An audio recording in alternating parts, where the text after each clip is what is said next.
Okay, hello guys. So welcome back to my channel, the SIP9 class. So for today's lesson, we're going to learn about factoring general trinomials.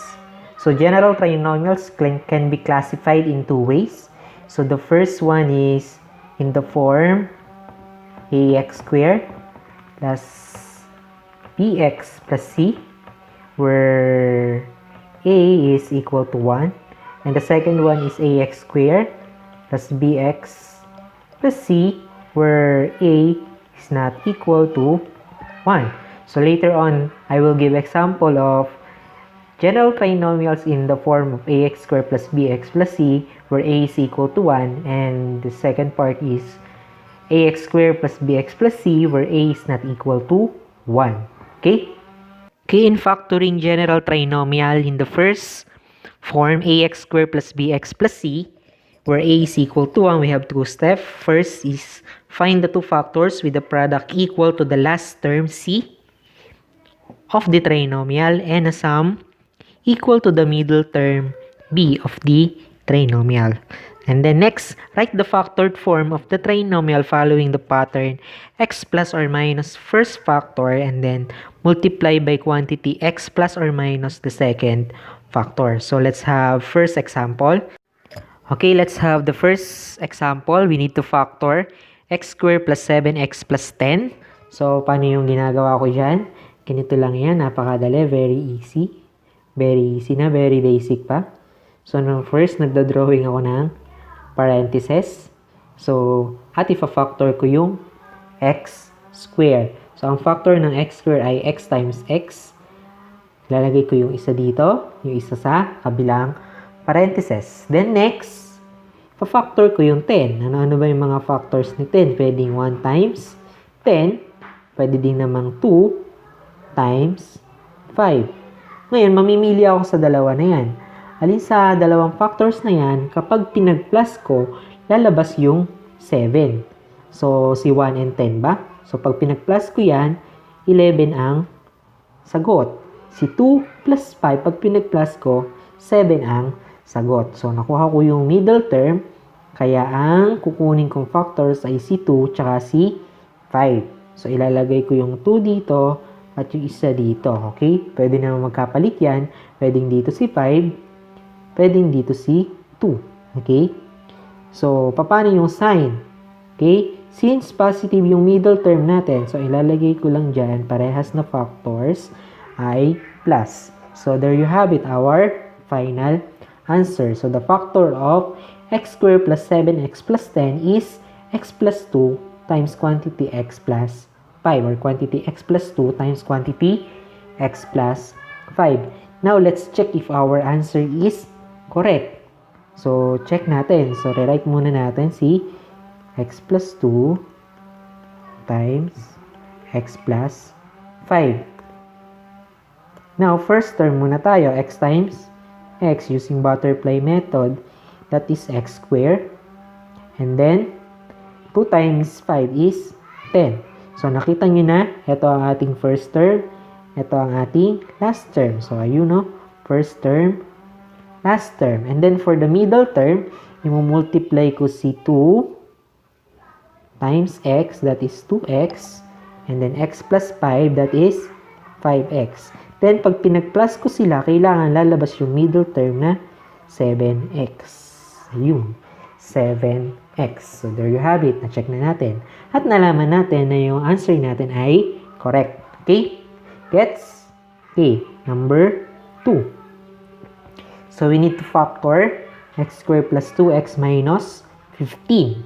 So, ulit. So, gawa tayo ng open and close parenthesis. Dalawa. So, isa, and then, dalawa.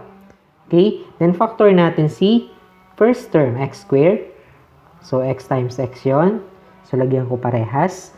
And then, negative 15. So, si negative 15, ano ba yung mga factor niya? Pwedeng negative 1 times 15. Pwedeng baliktad, negative 15 times 1. Pwede din namang 3 times 5 or negative 3 times 5. Pwede din namang negative 5 times 3. So, meron pa ba? So, wala na siyang factor. Then, i-check ko yung sum nila. Kung saan mag-generate ng positive 2. Kailangan lalabas ang positive 2. Okay? Dito, sa first pair natin, 1 times negative 15, pag pinag-add ko sila, ang lalabas dyan ay negative 14. Okay? Ay positive 14, sorry. Okay? Next, sa next pair natin, negative 15 times 1, ang lalabas dito ay negative 14.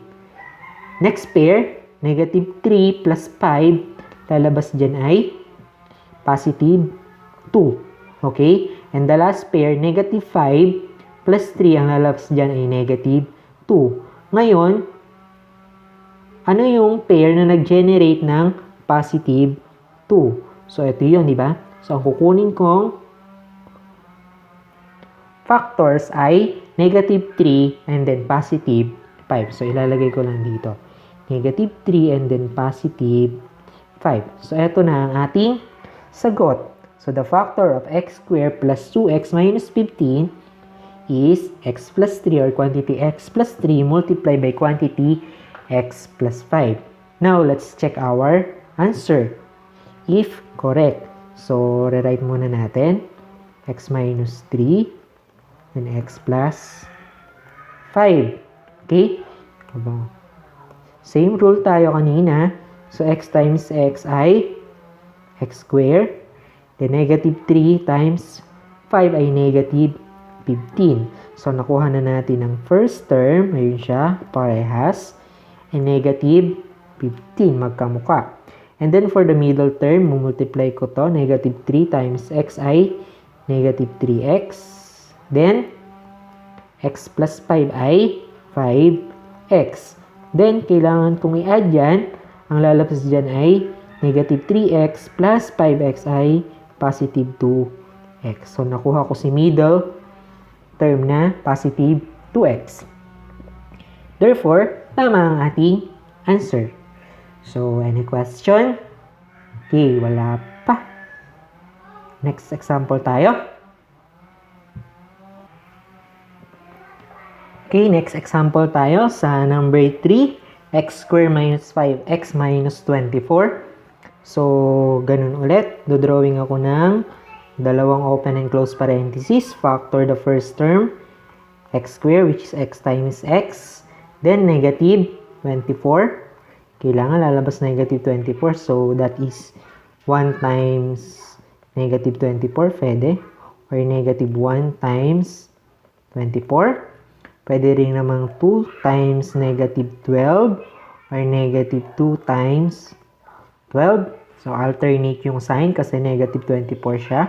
Pwede din naman sa 3 times 8. Or negative 8. Or negative 3 times negative, ay positive 8, sorry.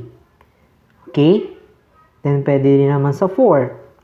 4 times negative 6 or negative 4 times 6. Pwede ba sa 5? No. Sa 6, meron na. So, ulit na lang yan. So, ito ang ating mga possible factors. Now, let us check alin dito yung mag-generate ng sum na negative 5. So, kailangan makuha natin yung sum na negative 5. So, dito sa first pair, that is negative 23. Dito is 23.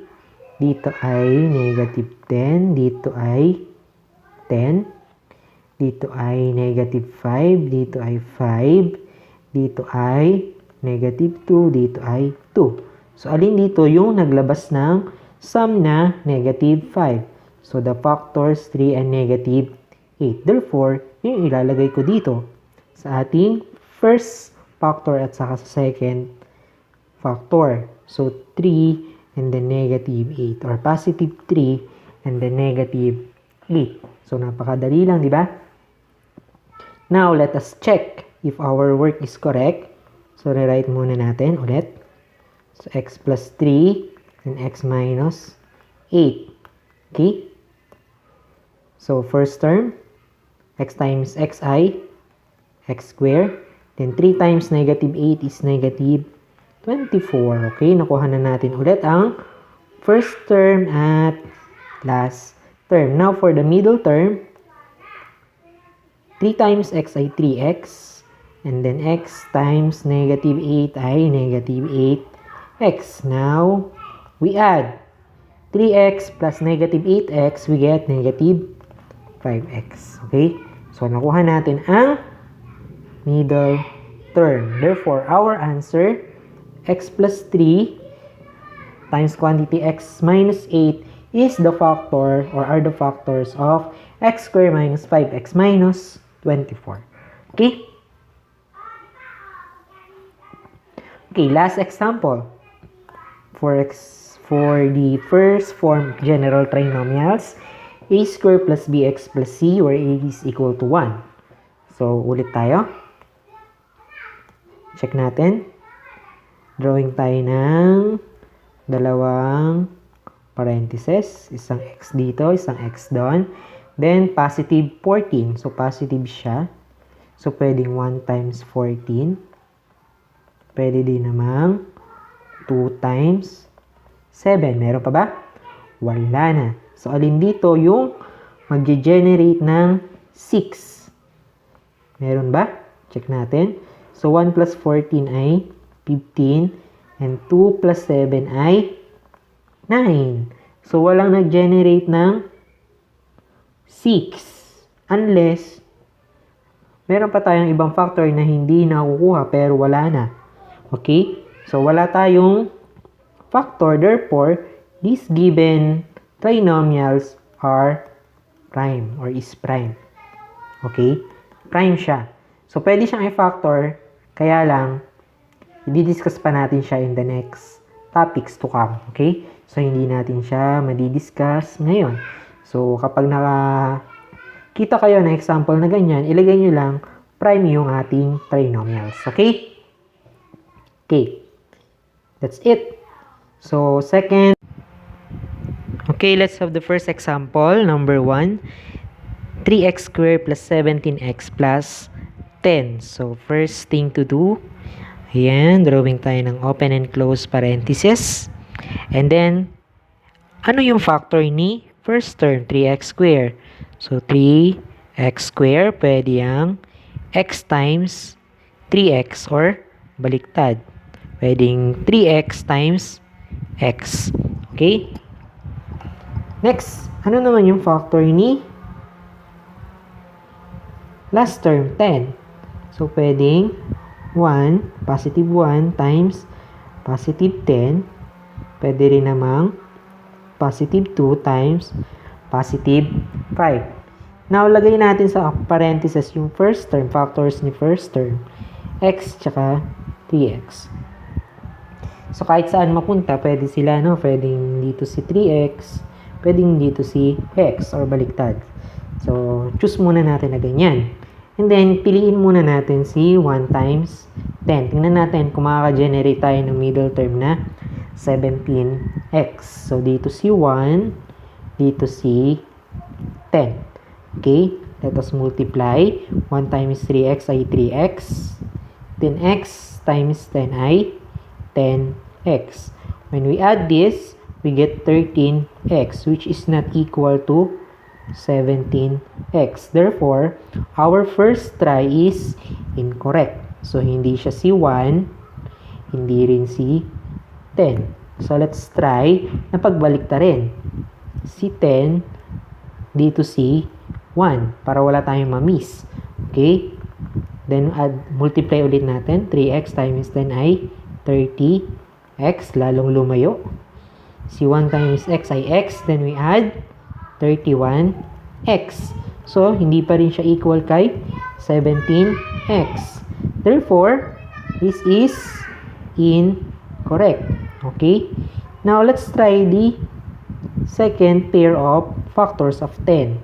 2 and 5. Burahin natin si 10, dito si 2. Let us try dito si 2, dito si 5. Then, multiply. 2 times 3x is 6x. Then, x times 5 ay 5x. When we add, we get 11x, which is not equal to 17x. So, the trial natin ay mali pa rin. So, pagbaliktarin natin, baka sakaling tama na. Dito si 5, dito si 2. Okay? So, multiply na natin. 3x times 5 ay 15x.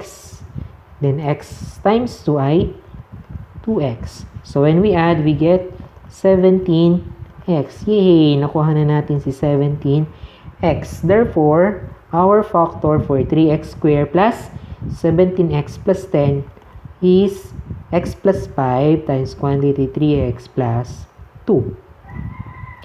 Okay?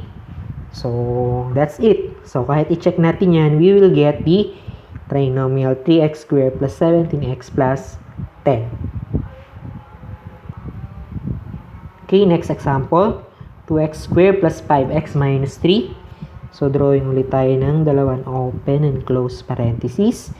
Then, factor natin si 2x squared, the first term, ito. So, 2x squared ay pwedeng x times 2x or 2x times x. Okay? Then, si last term na negative 3, which is pwedeng 1 times negative 3 or negative 1 times 3. Now, ilagay natin si first term, x, tsaka 2x, dito, tigisa sila sa loob ng parenthesis. Then, itry muna natin si first pair, 1 and the negative 3. Dito si 1, dito si negative 3. Okay? Then, try natin kung makaka-generate tayo ng 5x. So, multiply natin to. 1 times 2x ay 2x. And then, x times negative 3 ay negative 3x. When we add this, we get negative x, which is not equal to negative or positive 5x. So, our first try is wrong or incorrect. So, hindi yan. Okay? Pwede naman nating pagbaliktarin. Dito si negative 3, dito si 1. So, when we multiply, negative 3 times 2x ay negative 6x. Si x times 1 ay x. So, when we add, we get negative 5x. E negative siya. Hindi siya equal sa positive 5x. So, our second try is incorrect also. Okay? So, bura-bura tayo. Bura-bura. Next, try naman natin si negative 1 and then positive 3. Dito si 3. Dito si negative 1. Ayan. Okay? So, multiply natin. 3 times 2, x ay 6x. Then, x times negative 1 ay negative x. When we add, okay, we will get the sum of 5x, which is equal na sa 5x. Therefore, yung third try natin, tsaka pa lang tayo tumama. So, ang ating factors ay x plus 3, since this is positive 3, and 2x minus 1, since this is negative 1. Okay? This is our factor. Okay? X plus 3 times quantity 2x minus 1. The factor of 2x squared plus 5x minus 3. So, trial and error lang and then correct positioning. Okay? Okay, let's have our last example. 6x squared minus 5x minus 6. So, we need to factor completely. Okay, drawing muna tayo ng ating open and close parentheses. Then, factor natin si first term. 6x squared. Pwedeng ang factor niya ay x times 6x. Okay, or 2x times 3x. Then, si negative 6, pwede yung negative 1 times 6. Pwedeng negative 6 times 1. Pwede rin namang negative 2 times 3. Or 3 times negative 2. So, correct matching and correct positioning. So, first try muna tayo. Unahin natin nasa dulo. 2x times 3x. So, sulat natin dito. 2x times 3x. Next, dulo tayo. 3 times negative positive 3 and then negative 2. Let's check the middle term. Sana maka-generate agad tayo ng negative 5x. So, 3 times 3, that is 9x. Then, 2x times negative 2 ay negative 4x. So, when we add, we get positive 5x, which is not equal to negative 5x. So, our first try is incorrect. Pero nakita nyo, positive. Yung kinukuha natin, ang kinukuha natin ay negative, ang lumabas ay positive. So, malapit na. Sign lang ang problema. So, try natin pagpalitin yung kanilang sign. Ito, try natin. Parehas lang pala yung kanina natin, ano? So, this is negative 3 and this is positive 2. Okay? So, try natin si positive 2. Positive 2. And then, negative 3. So, multiply natin. 2 times 3x ay 6x. Oops. 2 times negative 3 ay negative 6. We get 0. So, this is not the correct pattern. Pagbalik ta rin natin. Dito naman si negative 3 at dito si positive 2. Okay?